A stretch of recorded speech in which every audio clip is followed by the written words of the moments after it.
Okay, let me give introduction and start.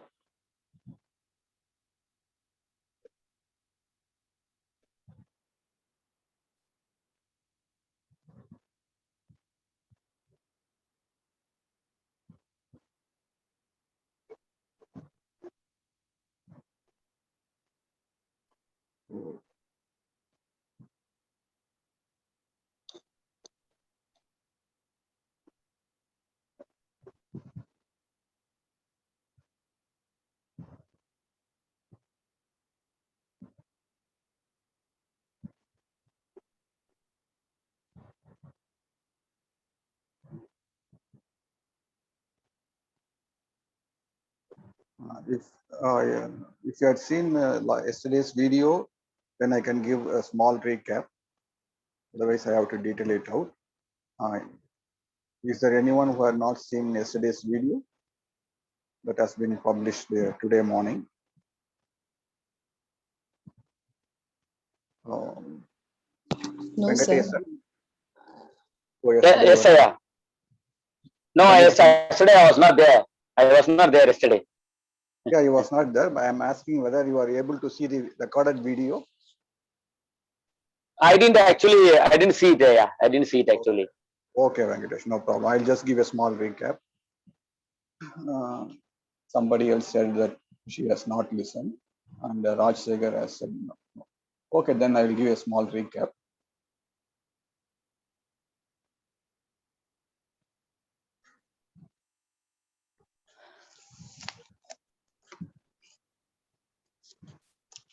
So, existentialism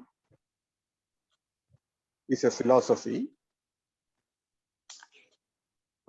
Before going into the philosophy, yesterday we saw why we need a philosophy, because all philosophies like existentialism, absurdism, pragmatism,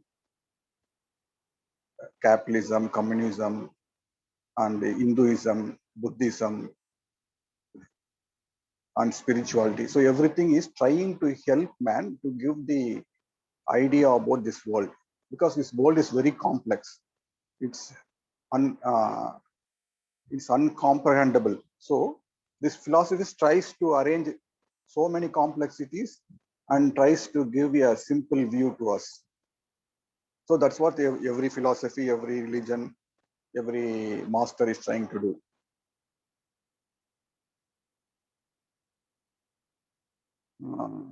For example, when I entered college, around 20, 21, something like that, at that age, till that, I was like a kid. And when I entered into this world, I started understanding this world. And when I started understanding the world was very complex. There were many people other than me, and there are many powerful people already established in the world. So, and if I see the past was very horrible. We had World War One, World War Two, and we had fought in last 5,000 years. We had fought 5,000 wars, and the cruelty in the prison, in concentration camp, in Hitler's and Stalin concentration camps. There are a lot of atrocities. So I was exposed to all of those things. When I saw the world, it was too complex to handle. So then how to handle this world? The question came.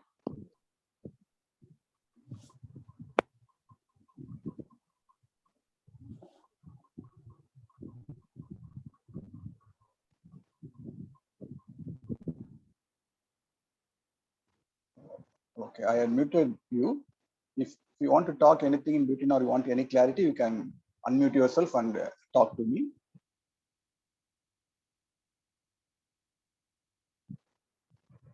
So what I felt was at the time,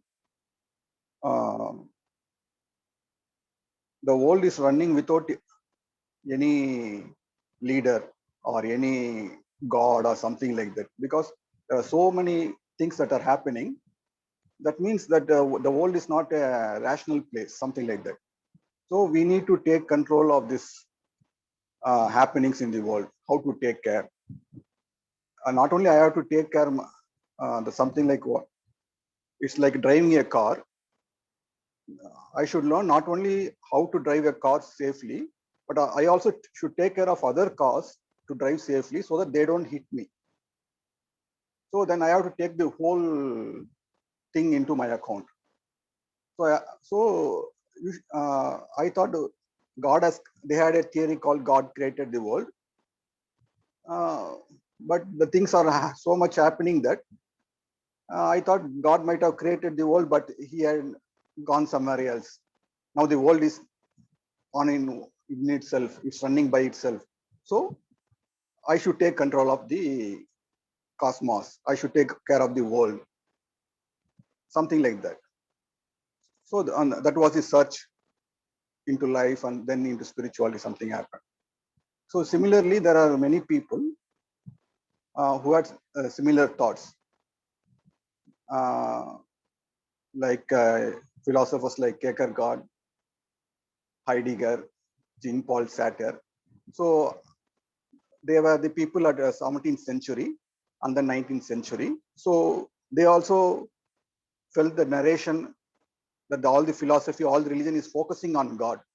Even theism says God is there, atheism says God is not there, but both are focused on God.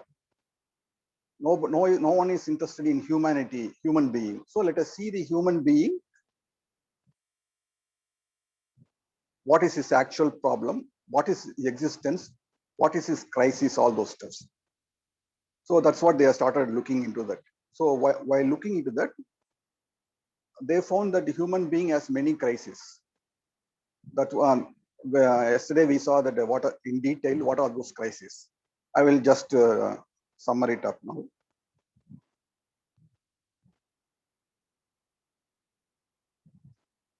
For example, if I am sitting in this room, I can't see beyond 10 feet. The wall comes. Beyond that, what is there? I don't know. This side, what's happening? I don't know. I am able to hear only few sounds. So my very limitation is limited by my senses. So the sensory world has a lot of limitations.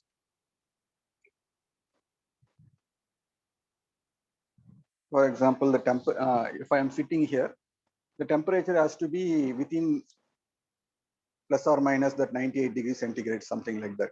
So if something becomes more than that, it will be too hot. Something very less will be chill. So the very existence is very limited, is within a small range. Like in medical report you might have seen. If you go and check your blood, they will give some zinc. It should be within this range, plus this two plus this. Another element like phosphorus, calcium, all those stuff, they'll have a range. So when the whole blood is in only within that range, it will be normal. If something goes beyond that, we'll be feeling difficulty. So similarly, our very own existence is very limited, very bounded. So by very nature, I cannot be here and also there and know what's happening in other countries, other people's house, other stages. What's happening, I don't know. I'm limited by my very presence here. And not only this, I have a crisis. I have a crisis of knowledge. The crisis of knowledge is my knowledge is very limited. I am born in some few decades before, and I know only certain things. And there were a lot of thousands of years before, and thousands of years that will happen after that. So I don't know that. So that is also a crisis of knowledge. And another crisis is all human being is thrown like that into the existence. They call thrownness. The thrownness, what they mean is, I was born in this time and space, and there is no reason. I could have born before, I could have born after, I could have born to this family, I could have born in that family, in that economical situation, in that height, in that color, with that intelligence, with that beauty, all those stuffs. But I was just thrown into the existence, and there is no explanation given. So these are all the crises yesterday we have discussed. And out of this crisis, what you can go through that video in detail. Out of this crisis, what we try to do is we start imagining an utopia.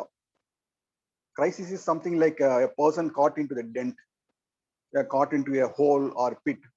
So you want to come out and go into a peak. So opposite of crisis is utopia. So they start imagining many beautiful things that once in future something will happen where everything will be beautiful, where everything will be nice, everything I will get. There will be no anxiousness, only peace, only joy. So we started creating an utopia, a psychological idea.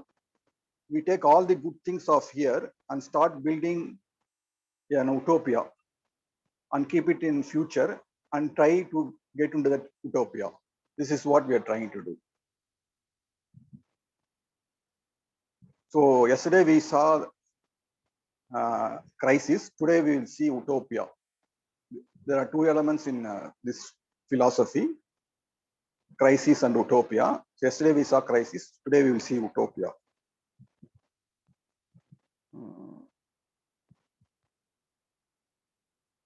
There is a book called Waiting for Godot. That is a book written by Samuel Beckett. So that is a criticism about the utopia of religion or utopia of technology. So what they promise is one day will be very nice, one day everything will be solved, one day everything will be great. So we are trying to get there. That is what waiting. So that's what religion has promised. That's what technology has promised. So this is a critique on the utopian idea. So let me watch that, show that video for 5 minutes. You can watch, and then we will comment on it. Let me share my screen.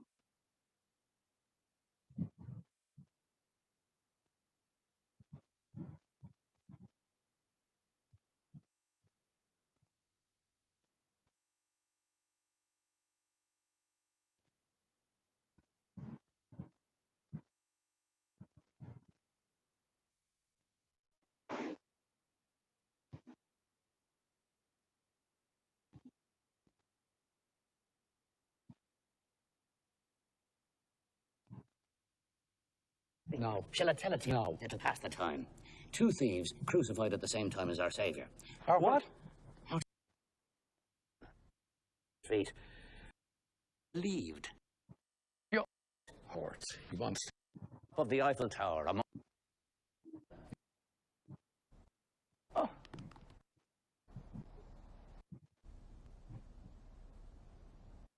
Okay. Hope you can hear the voice, I mean audio and video too. If not, you can tell me. The audio will start in few minutes.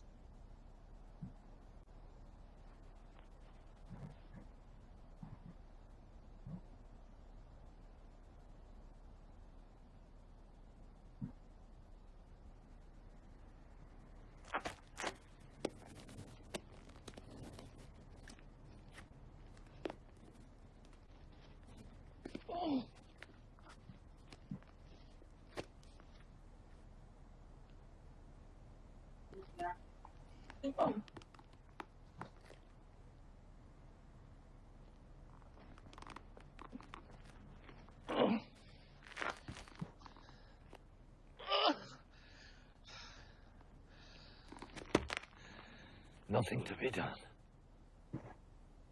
I'm beginning to come round to that opinion.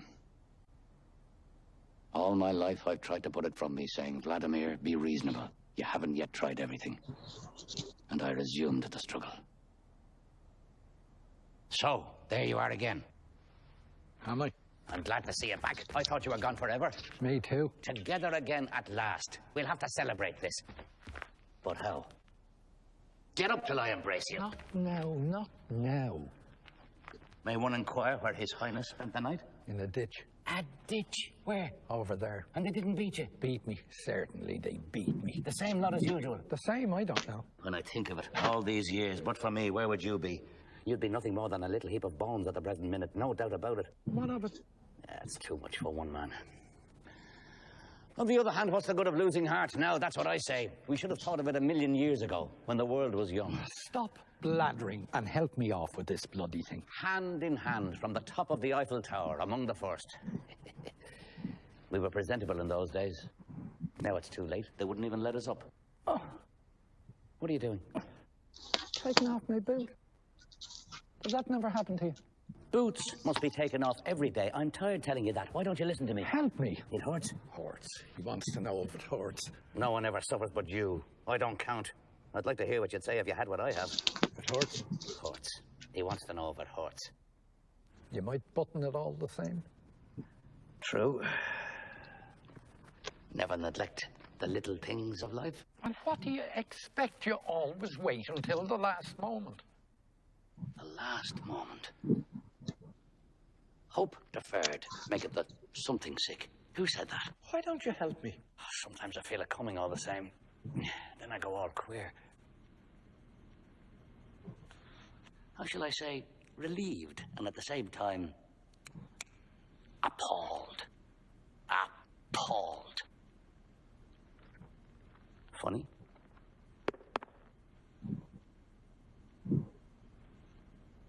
Nothing to be done. Well, Nothing. show.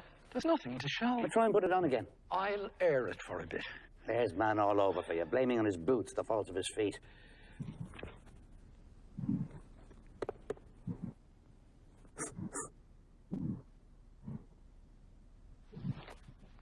This is getting alarming.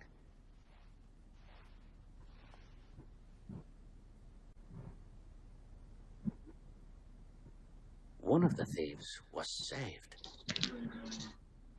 It's a reasonable percentage. Go. What? Suppose we repented. Repent of what? Oh, we wouldn't have to go into the details. Our being born? One daren't even laugh anymore. Oh, dreadful privation. Merely smile. Yeah, it's not the same thing. Nothing to be done. Go. What is it? Do you ever read the Bible? The Bible? Yeah, I must have taken a look at Do it. you remember the Gospels? I remember the maps of the Holy Land. Colour they were. Very pretty. The Dead Sea was pale blue. The very look of it made me thirsty. That's where we'll go, I used to say. That's where we'll go for our honeymoon. We'll swim. We'll be happy. You should have been a poet. I was. Isn't that obvious? Where was I? How's your foot? Swelling visibly. Ah, yes, 2 thieves. Do you remember the story? No. Shall I tell it to you? No. It'll pass the time. 2 thieves crucified at the same time as our Savior. Our what? Our Savior. 2 thieves. One is supposed to be... So I am stopping this video and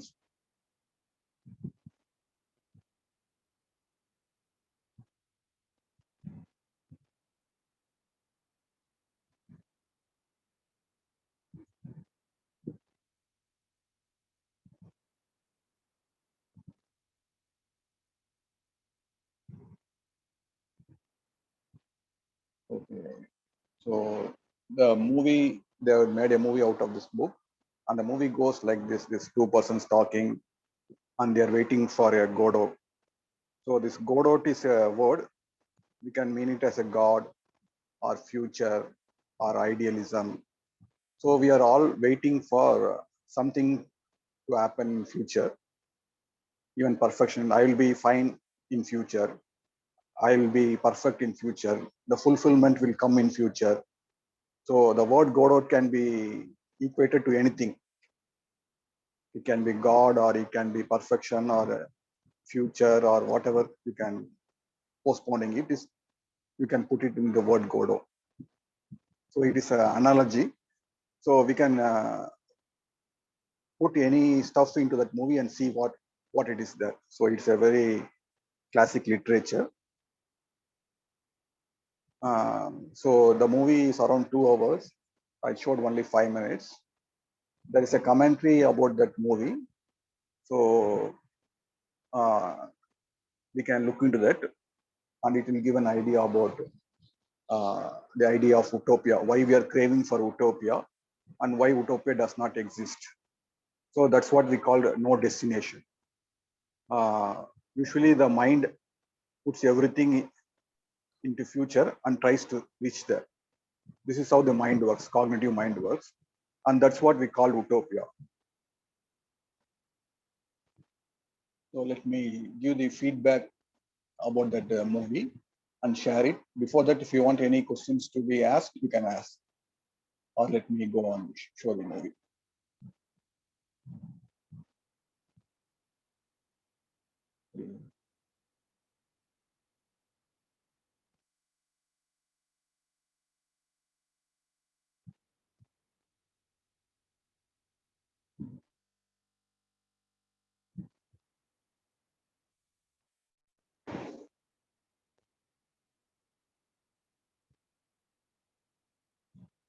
And they are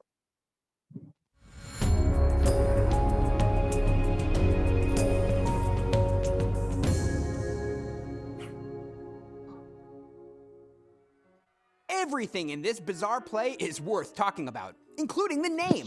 The very title character, who never actually shows up, is most often referred to by American audiences as Godot.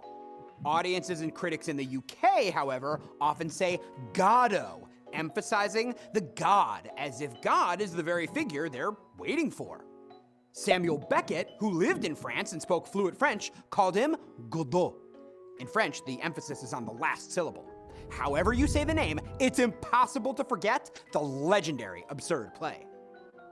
In the introduction of the play Waiting for Godot, two shabby men who seem to be old friends, Estragon and Vladimir, meet on the side of a country road near a leafless tree. They consider repenting, though they don't know what for. Getting bored, they consider leaving, but Vladimir says they are waiting for Godot. They have asked him for something, though they aren't sure what, and they are waiting for a response. They even consider hanging themselves as a diversion to pass the time. In the rising action, Vladimir and Estragon hear a terrible cry as the boisterous Pazzo stops to eat and talk to the two men as he roughly orders around and abuses Lucky, his subservient slave whom he keeps on a rope. Lucky is unresponsive except when following Pazzo's orders. Pazzo commands Lucky, dance, and think. After his silly dance, Lucky's thinking produces a jumbled speech that verges on profound meaning until it becomes increasingly unhinged in his passionate delivery, until the others angrily attack him and make him stop. Lucky and Pazzo soon leave, and a boy arrives with a message from Godot. He will not come this evening, but surely tomorrow. It seems the two friends have also heard this message before, although the boy claims not to have come yesterday. They ask the boy to tell Godot he has seen them. The next day, Vladimir and Estragon return. The tree now has a few leaves on it. Estragon suggests they part ways, but Vladimir doesn't want to, reminding Estragon of their encounter with Pazzo and Lucky yesterday, which Estragon only vaguely recalls. The men debate the value of thought, ultimately deciding it has little worth, agitatedly, confusingly arguing and continuing their random conversations and antics to pass the time as they wait for Godot. Lucky and Pazzo arrive again, but they are much different. Pazzo has gone blind and must rely on Lucky's guidance and support. He falls down whenever Lucky does, and both fall as they arrive, seemingly unable to get back up. In the climax of the absurd play, when Vladimir and Estragon try to help them, they also fall and cannot get up. Eventually, they help Pazzo up. Pazzo has no memory of any previous meetings with Vladimir and Estragon. In the falling action, a boy arrives with the same message from Godot. He cannot come tonight, but will come tomorrow without fail. The boy says he did not come yesterday, and doesn't know if his brother, who is sick, did either. Night falls, and in the resolution, Vladimir and Estragon agree to go for the night, and decide to wait for Godot tomorrow.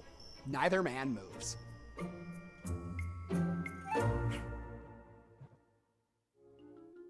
There are 4 characters in the theatrical absurdist triumph that is Samuel Beckett's Waiting for Godot. Estragon, along with his close companion and frequent partner in bickering, Vladimir, are essentially everymen, representing all of humanity. But the two men also contrast in some ways. Sometimes Vladimir calls Estragon Go-Go. Estragon is primarily concerned with feelings, particularly his own suffering, rather than intellectual thoughts, and he has trouble understanding much of Vladimir's logic and philosophy. He displays intuitive leaps that go deeper than Vladimir does with his logic. If the two primary characters represent two parts of a person, Estragon is the body, possibly represented by his fixation with his boots. The beatings Estragon says he receives represent the suffering that afflicts and traps humanity, though Estragon's complaints about it are self-pitying, and the fear of another beating keeps him locked in the endless waiting that comprises the play's action. Vladimir is the more logical and intellectual of the two primary characters, and he's the only character in the play who remembers most events from one day to another. He works to fit these events into a logical time frame, despite conflicting evidence. And although he tries to explore philosophical ideas logically, he often misses deeper truths that his friend Estragon, who sometimes refers to him as Didi, seems to grasp instinctively. Occasionally searching his hat, which he wears on his, you guessed it, head, he represents the mind, with all its ability to deceive itself, if Estragon represents the body. Pozzo is a wealthy landowner with power and resources, and he sees Vladimir and Estragon as beneath him, but condescends to talk with them anyway.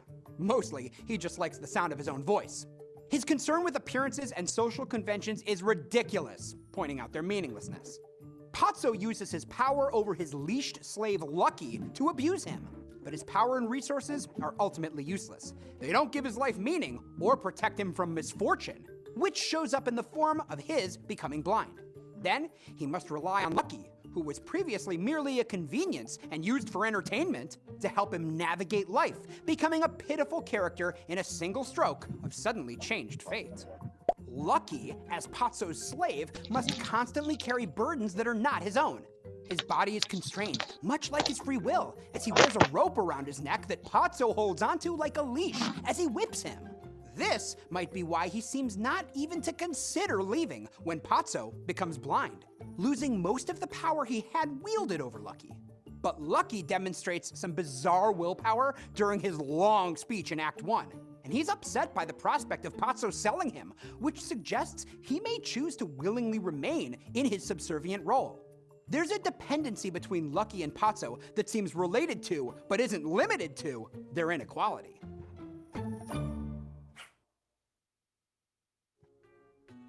Samuel Beckett famously refused to interpret his absurd, surreal play, Waiting for Godot, letting his writing speak for itself. But this doesn't mean that the play doesn't have key symbols. It does. The leafless tree, Lucky's baggage, and Pozzo's rope. The leafless tree, near which Estragon and Vladimir meet, is completely bare of leaves at the beginning of the play, and represents the only organic element in the setting. And it's dead, or at least dormant. This tree portrays the world as barren and lifeless, emphasizing the lack of purpose and meaning the characters must contend with. The apparent growth of leaves on the tree in Act 2 only adds to the characters' uncertainty about the place and the passage of time. The staging is telling in this regard. Despite Vladimir's description of the tree as covered with leaves, the stage directions explicitly specify only 4 or 5 leaves. Lucky's baggage is a symbol Lucky never puts down, except when it's necessary to fulfill one of Pozzo's orders, after which he immediately picks them up again, even when he has been told not to do so. This action echoes the human tendency of enslavement to burdens, holding on to them, even when doing so is totally unnecessary. And the baggage Lucky carries seems to consist mostly of items for Pozzo's comfort. In Act 2, however, one of the bags, which is never opened in Act 1, is revealed to contain only sand. Yet Lucky takes it up again and again, another example of a character deadened by habit, fulfilling the task mindlessly and without real purpose. Pozzo's rope is the only rope that physically appears in the play, and it represents the balance of power in the relationship between Pozzo and Lucky. In Act 1, Pazzo dominates Lucky with a rope half the length of the stage. Pazzo drives Lucky by means of a rope passed around his neck, and Lucky is often the recipient of Pazzo's whip. Yet Lucky accepts, even embraces this balance of power without question, as if he cannot envision any other state for himself. When the rope is shortened in Act 2, the balance of power in Pazzo and Lucky's relationship is less clear. Pazzo, now blind, depends on Lucky for direction, though Lucky still depends psychologically on Pazzo. Also, there are a number of figurative ropes in the play. Vladimir and Estragon, like Pazzo and Lucky, are similarly tied to each other, and tied to Godot and the belief that his arrival will provide a meaning for their lives. Vladimir and Estragon also entertain the idea of hanging themselves with a rope. While suicide is never a real option, its discussion provides the pair a diversion from the act of waiting for Godot. The rope here becomes a symbol of submission to an illogical belief.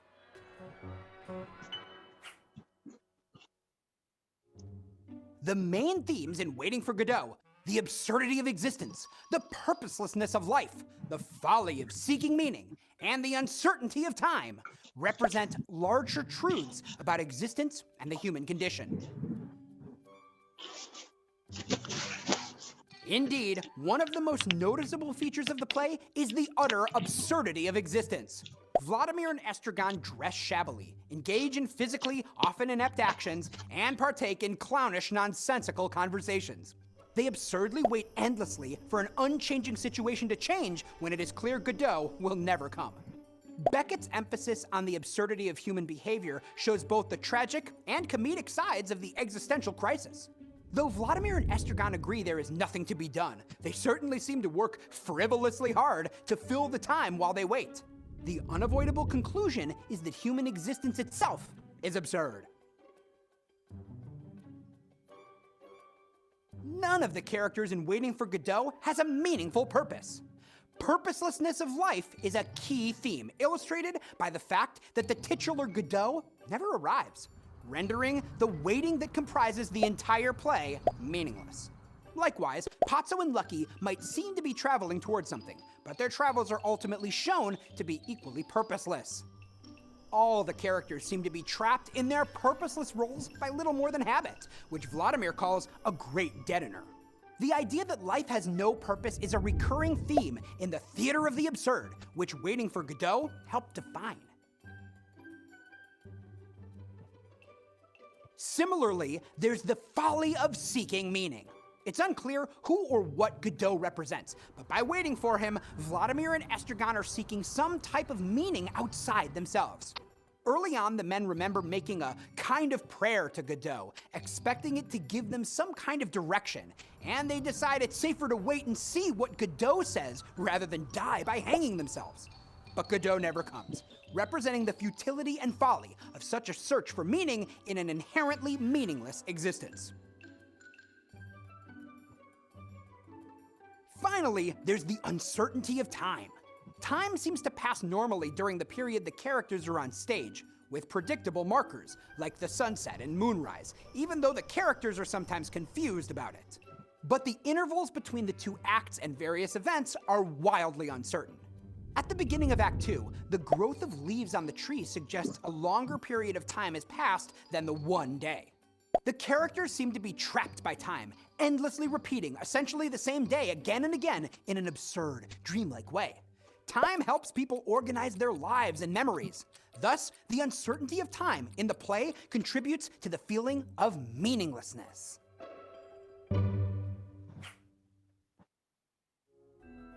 Duality and hats are the dual motifs in the play Waiting for Godot. Duality is everywhere in Waiting for Godot. Every character has a counterpart that complements and contrasts the other. Vladimir and Estragon seem nearly identical at first, but contrasting characteristics show them to essentially be two different parts of a whole. Pazzo and Lucky are opposite in status, yet share a bizarre mutual dependence. The boy, although written as one part played by a single actor, may actually be two brothers, one of whom tends the sheep, while the other tends the goats. Also, the entire play is dual in structure, consisting of two acts depicting nearly the same events. Act 2 mirrors Act 1, for example. Estragon first arrives in Act 1, while Vladimir is the first to appear in Act 2. It's also clear that the 2 days seen in the play are reflections of many days in the past and days that will continue endlessly. Hats are worn by Vladimir, Estragon, Lucky, and Pazzo, and are a vehicle for the characters to show their identities. Lucky needs his hat in order to think. Pazzo shows his power over Lucky by taking his servant's hat off. Vladimir, the thinker of the 2 main characters, is fixated on his hat, while Estragon thinks first of his boots. In Act 2, Estragon and Vladimir have a long bit in which they exchange their hats along with Lucky's, an aimless attempt to make time pass as they wait for Godot. Okay, I'm stopping this video.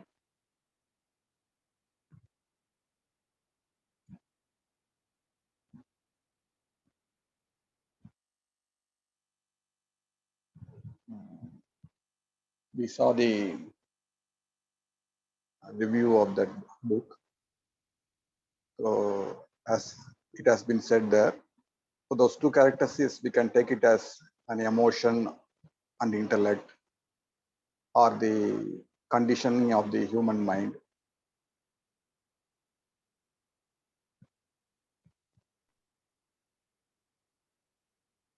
So the intellect is always concerned with that hat. That means it is always concerned with the what it thinks, how it pursues its ideals, and the emotion part is that character is more interested in the boots. It always tries to keep the boots right and checks the boots. So that means it is more materialistic, more pragmatic stuff. So one character is emotion is more pragmatic, and intellect is something more with ideal. And these 2 characters are conversing, something like that. You can take it up. And the character about they're waiting for Godot. At the end of the scene, a boy will arrive and say that Godot will not be coming today, but for tomorrow, sure he will come. And then the next day they will wait, and the same boy will arrive, and he will say, surely Godot will come tomorrow. So this is how the life goes on. So everywhere what we see is only the promise. So there is no delivery. So everywhere we see that the utopia will be given to us, but it will not be delivered to us. So even that's what I felt when I went to many organizations.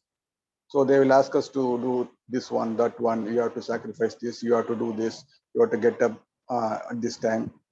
You have to do this many repetitions every day.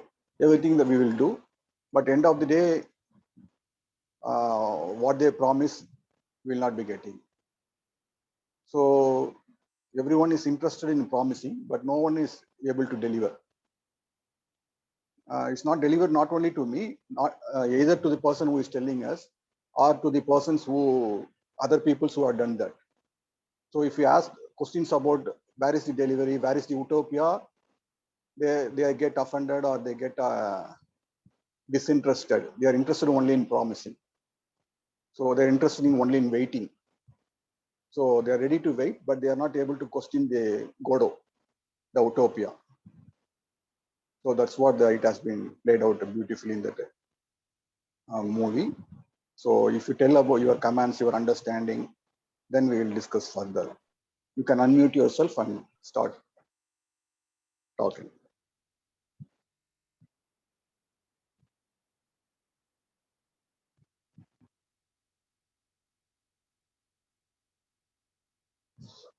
Yes, Venkatesh, you can even start what you felt, what you understand.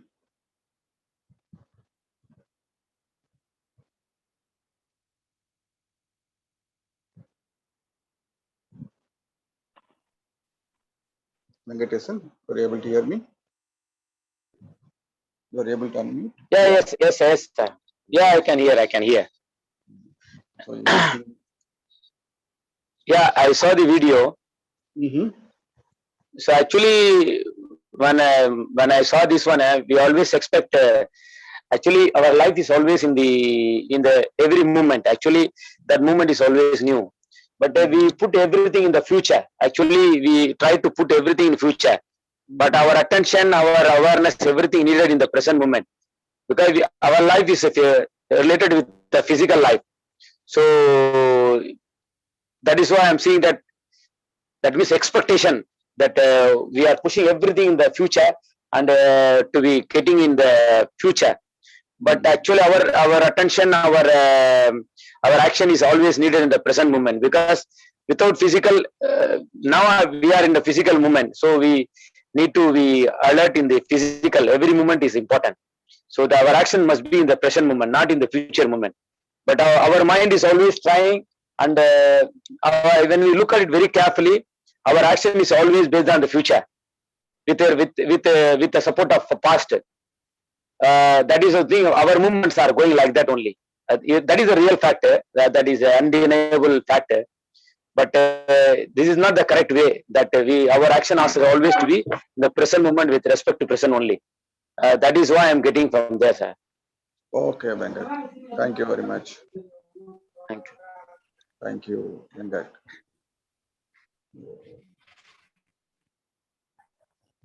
There are many people in the. Anybody can share. Balu, Farooq, Madila, again Muttu, Muttumari, Rabada, Satyasivam, Sendil, I Sendil, Venkatesan, Jagadishwaran. So you can just share your what you observed here, what you got from this video, from this stuff. Can I go? Yeah. Yeah. One thing, I mean, at a surface level, definitely I think the life is progressing with a weight, right? Hoping that there's going to be an utopia moment, something will accomplish in future, something will happen in future. The present moment is getting wasted. That's what I got. Okay. So can you get something out of that video? Yeah, I mean, not necessarily from the characters, but I'm just relating to myself. Okay. How, it's a dichotomy of the mind. We constantly keep hassling and life is progressing. Okay. Fine, Sendil. Thank you very much. Naveen, you can unmute yourself and talk. Sir, my question is regarding it's a generic question. Shall I ask? Sir? Yeah, no problem. Sir, the observer and the observed is same, like that. I came to know. So how it's happening, sir? Whether if I'm looking at a tree. Your voice is breaking. Can you repeat again? The observer is the observed. So this is the concept, sir. So how come the observer is the can be observed? observed? Yes, sir. Okay. I think this is specific to some philosophy. We need to explain all those stuffs. This may not be very relevant to this topic. Maybe another day next week we'll discuss on this topic. Okay, sir. And my second question is, how to say? The consciousness is one consciousness.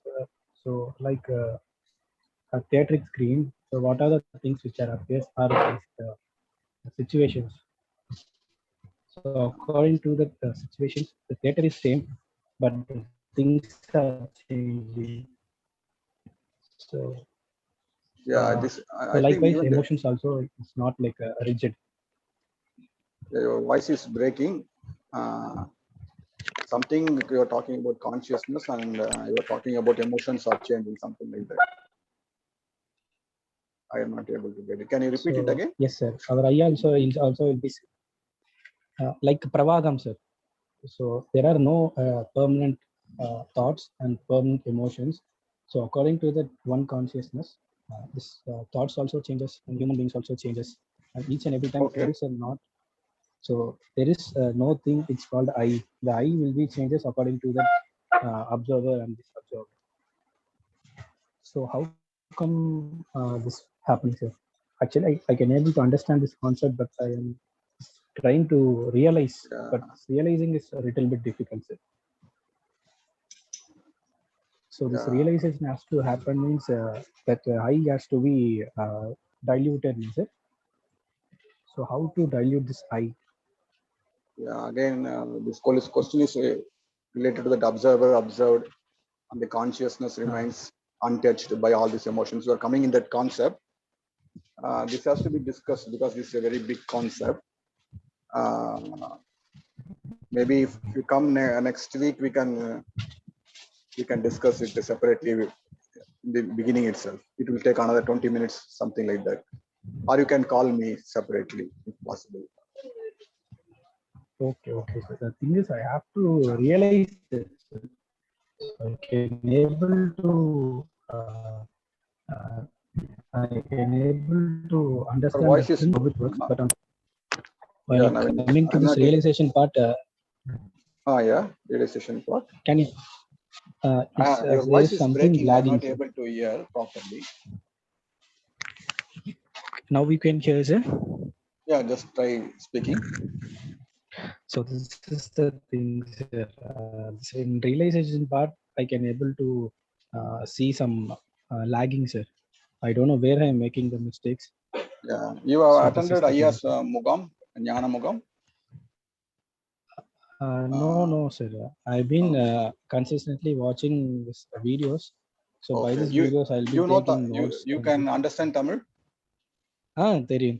சொல்லுங்க Yeah, sir. then you can attend the Jnana Mugam. Probably it will happen next week. So you attend a Mugam, it will be 3 days complete. So only attending in complete package, you will be able to get something out of it. Watching videos after attending Jnana Mugam, you can watch videos.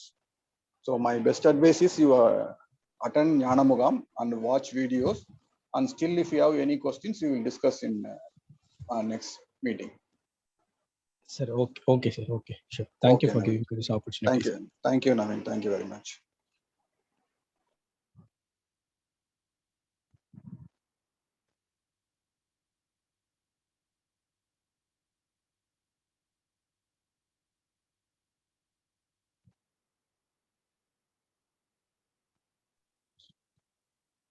Yeah, Yes, Venkateshan. yes, yeah. This is also related to this one only, no destination. But I feel this, talk about that video was talking about God, expecting God to come and do something, change the world. That is the meaning I am getting from that video. That we are pushing the responsibility to something that which we call God. So that God, you are telling about the last session how explanation about God, that God created everything. But whether God created this world or not, that I am not going there. But there is something existence that which is taking care of everything. That much I am coming to that conclusion. I am coming to the reality. When I look at my body, it's already it's running. Always ring in my mind that our body is actually is a beautiful design. So its activities are going on. So there is something existence which I feel it is which I call it intelligence. There is nothing else. People call it God somewhere sitting something. I don't see like that. But the intelligence is everywhere, and I want to understand from the Aya path when I was traveling with Aya understand pathing. But everything expression is with one intelligence. When I look at the tree, when I look at the elephant, when I look at the rat, when I look at the human beings, everybody, every life form, I am getting the sensitivity to life now. So when I see everybody, every form is something existence is there in that form. So without that existence, there cannot be a physical impossible. Yeah, that is the one I am getting. So Okay. people may call it whatever they call it God, because I don't call it, because I'm just using the word life, but I'm getting sensitive to life. So I'm not using the word God, I'm using the word life. So without the life existence, there cannot be anything happening in this world. Uh, that is a understanding. Whenever I come, whenever I attend your classes, I feel something different. That means I don't know. I am attracted to your this one. I feel that your presence is more powerful for me. I am feeling some time because rarely I come your classes when I get chance. So this is the one I am getting this one. But the one only some clarification. Maybe all people may be thinking that the one person was asking the realizing part. I think he was the one. The last person was asking realizing part. It is there. Realizing part. If you are struggling to realize with using our mind, maybe it is not possible. Because we have to be simple. Because in ancient times also they used to say truth is simple. Truth is simple. But when we realize actually, it will be a simple one. Because we try to struggle, we try to understand. But when we try that, we are trying using our intellect, which is limited to our this one, as you said, our physical perception is limited. So we don't know. Now I'm talking to you. We don't know what is happening in America, what is happening in other countries. So we cannot see it. So in that case, if you try to understand with a simple manner, maybe you can understand, because we cannot go everywhere and try to see what is the whole world is happening. That is the thing I am getting here. But one thing is, one thing for nowadays I am getting from Aya path. One thing is very clear. I got understanding this. Happening is more, doing is less. That is the one I am getting here, because I attended a Tamil program also. He said total consciousness, that when we are not able to do anything, that will come and take over and do the job through us. It has happened me in my life so many times. I was surprised sometime, after some time, then how I did it, I don't know. But it has happened. So that is why I was also telling about consciousness. People, I don't know, I also love JK Aya. He also talk about consciousness. So really, what is consciousness? Still I don't know, but it exists. That much I am in the understanding. Yeah, it exists. Okay. Thank you, Venkat. Thank you very That's much all I am. for sharing your reviews. Thank you. Thank you. Yeah.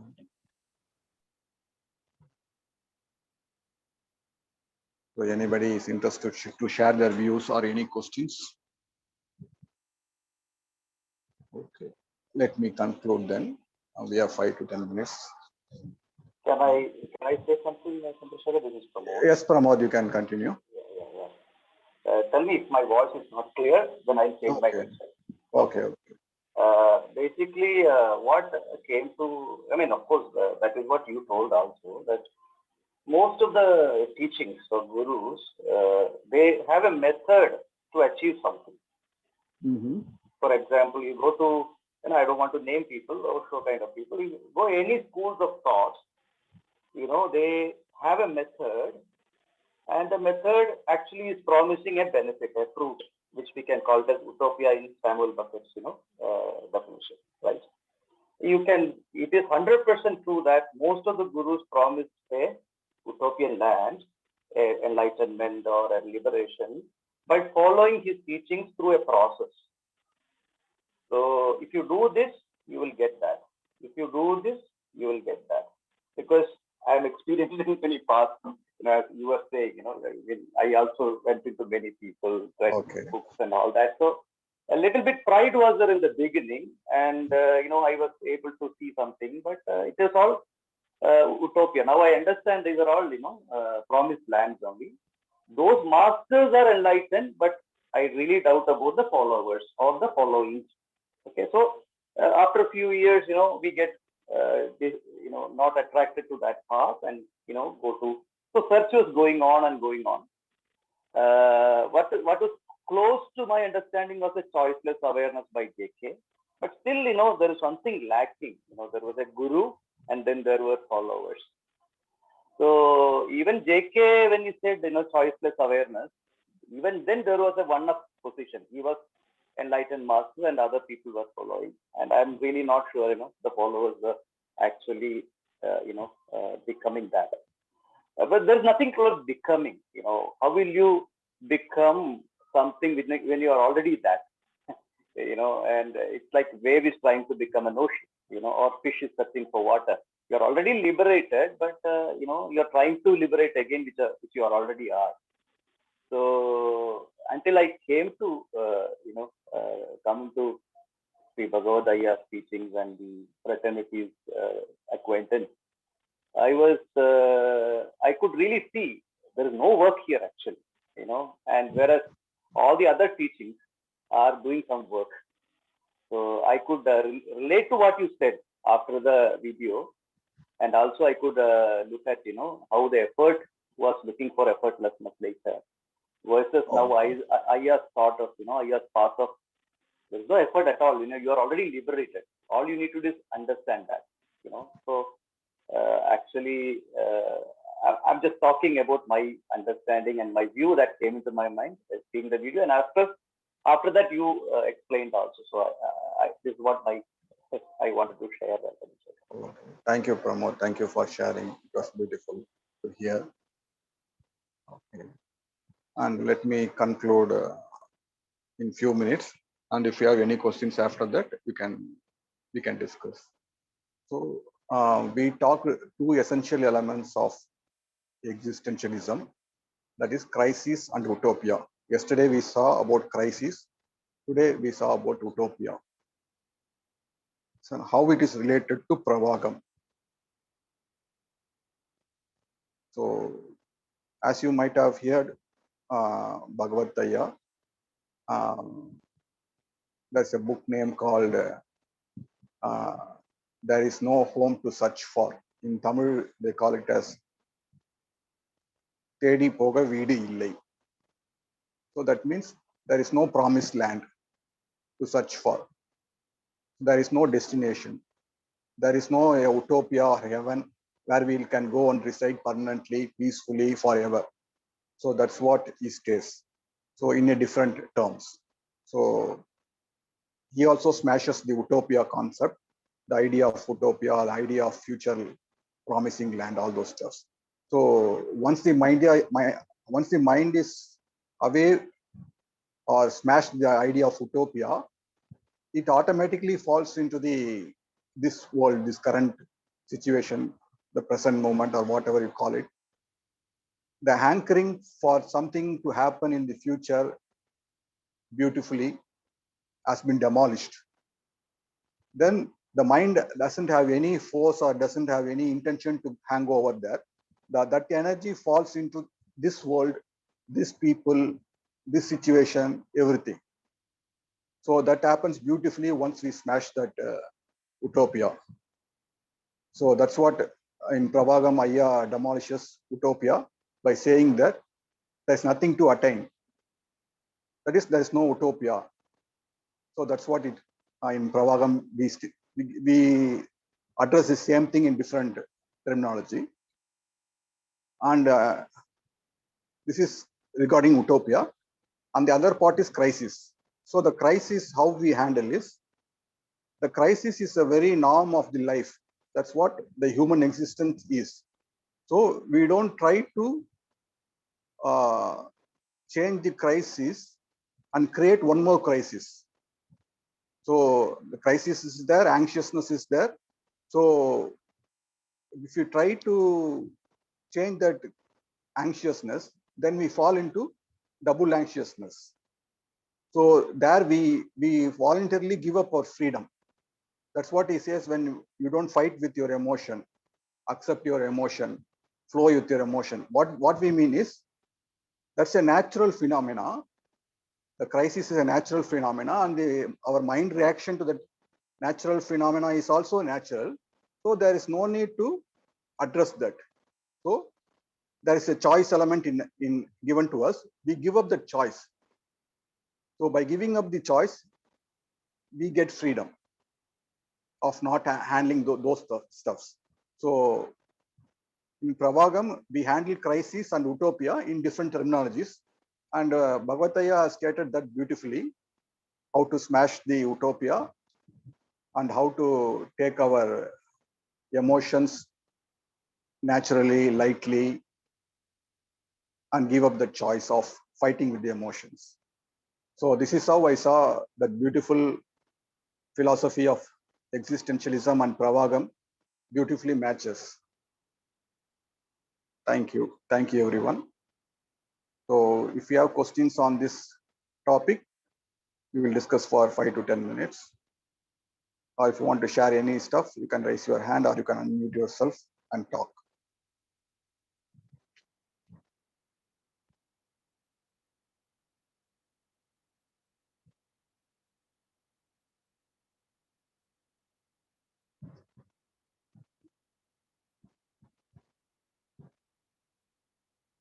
Balu has raised his hand. Balu, you can unmute and talk. Good evening to everyone. Hello. Good evening, Balu. Audible? Yeah, I'm able to hear you. You can speak. Fine. There is one word in Tamil that is Shiva Sakti.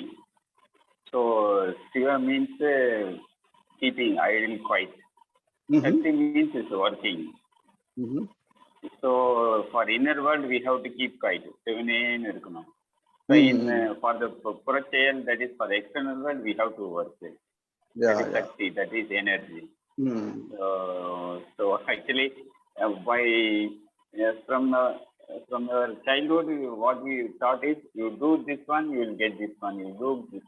Similarly, we are doing something to keep quiet internally. So, that is what that is the bad. That is the thing we have wrongly applying. Where we have to apply externally, we are applying it to the internal. So for Agam, we are applying that one. Thereby we go wrong and we have a choice in Agam inside our emotion to handle, but we have to give up that choice. Animals don't have the choice itself. We are given the choice, but we have to put down the choice. That's the beauty of it. Could you repeat me, please? So animals or kids, they don't have a choice of interfering with their emotions. They can't have a fight with their emotions. Fantastic. Okay. So we have given the choice to fight with the emotions. Not only with the emotions, even with the thoughts also we are fighting. Yeah, everything, whatever you call. So course, we have to give up emotion followed choice. by the thought, of course. Okay. Yeah. So what we have to understand is, even though the choice is given, there is no need to use that choice. We have to come to that conclusion. Yeah. Okay, thank you, Balu. Thank you very much. So any questions or any clarification? Yeah. Yes, Venkateshan, I can hear you. Yeah, I just want to tell one topic. Any day when there is a chance in Sunday, we can discuss about this. We always called because I also go through so many spiritual read books already. Read it also. I love Eckhart Tolle also. Everybody like about everybody same thing. Everybody saying that one word. That stating that word being. We possess a human being. That word for long also I was also wondering why they call it human being, because human is there and being is there. So what it that truly means. So we can discuss one week and discuss about that. Actually, this is my request. Human being, because human level is as well as being also there. What is that being actually? We are acting as a human, but what is truly means being? We can discuss about that. Okay, that's all here. Okay, we will discuss on it. Maybe you can also come up with the writing few points on that, and you can state those points, and we will discuss on those stuff. Okay. Thank you. Thank you. So,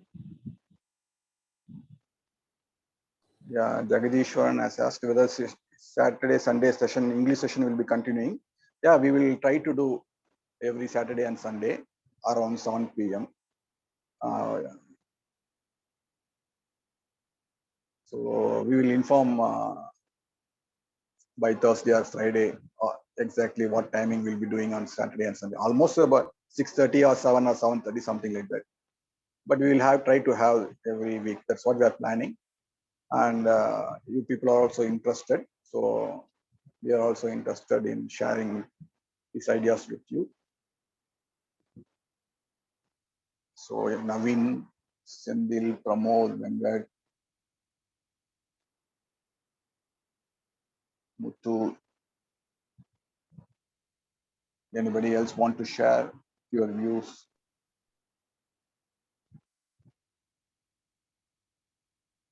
Nothing at this moment, Chandrasekar. Okay.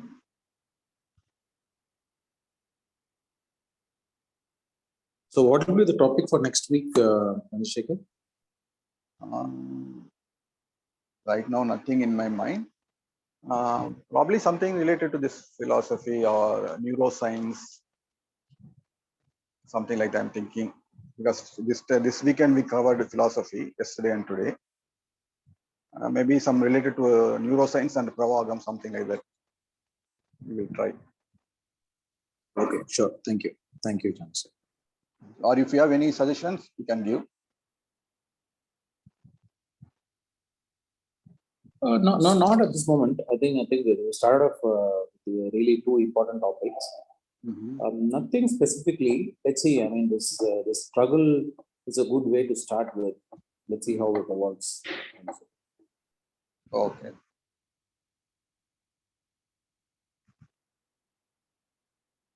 Thank you. Okay. Thank you, everyone. Thank you for joining the session. We'll meet next week. Thank you, everyone.